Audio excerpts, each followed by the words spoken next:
अस्सलाम वालेकुम दोस्तों। तो आज की वीडियो में हम यूट्यूब के बारे में जो है मोस्ट इंपॉर्टेंट क्वेश्चन है जो सारे लोग पूछते हैं कि हमारी वीडियो कब वायरल होगी, हमारी वीडियोस जो है कब रिकमेंडेशन में आएगी और हमारी वीडियो सर्च में कब आएगी और उस पर ज़्यादा से ज़्यादा व्यूज़ कब आएंगे, मिलियंस में व्यूज़ कब आएंगे, हज़ारों में व्यूज़ कब आएंगे। तो इन सारी की सारी बातों की जो है सिर्फ और सिर्फ एक ही जवाब है, वो है आपका कंटेंट, आपकी कंटेंट की क्वालिटी। यानी अगर आपका कंटेंट अच्छा है, आपकी वीडियोज़ अच्छी हैं और आप अच्छी वीडियो बनाते हैं तो इससे क्या होगा कि अगर आपकी वीडियो तकरीबन 10 मिनट की है और लोग उसको 5 मिनट देख कर जो है उसको स्किप कर देते हैं या पूरा का पूरा देख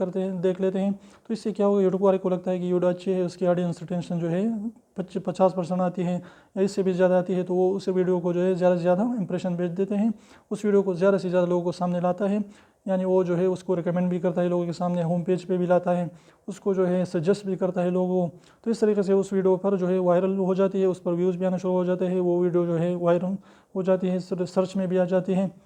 और यूट्यूब के फर्स्ट पेज में भी आते हैं। तो मेन चीज़ ये है कि आपके वीडियोस पर जो है अपने वीडियोस पर काम करें, कंटेंट को अच्छा बनाएं ताकि लोग जो है उसको कम से कम आधा दें या 30% से वो ऑडियंस रिटेंशन उसकी ज़्यादा हो, तो इंशाल्लाह ये सारी की सारी प्रॉब्लम हल हो जाएंगे। तो उम्मीद करता हूँ छोटी सी वीडियो आपको इंफॉर्मेटिव वीडियो अच्छी लगी, और वीडियो अच्छी लगी तो प्लीज़ वीडियो को लाइक कर दीजिए, चैनल को सब्सक्राइब करना ना भूलें और रेड वाले सब्सक्राइब को ज़रूर दबाएं, बिल्कुल पर एक भी इसका पैसा नहीं लगता। तो अब एक सेकंड निकाल लीजिए, उसको प्रेस कर लीजिए।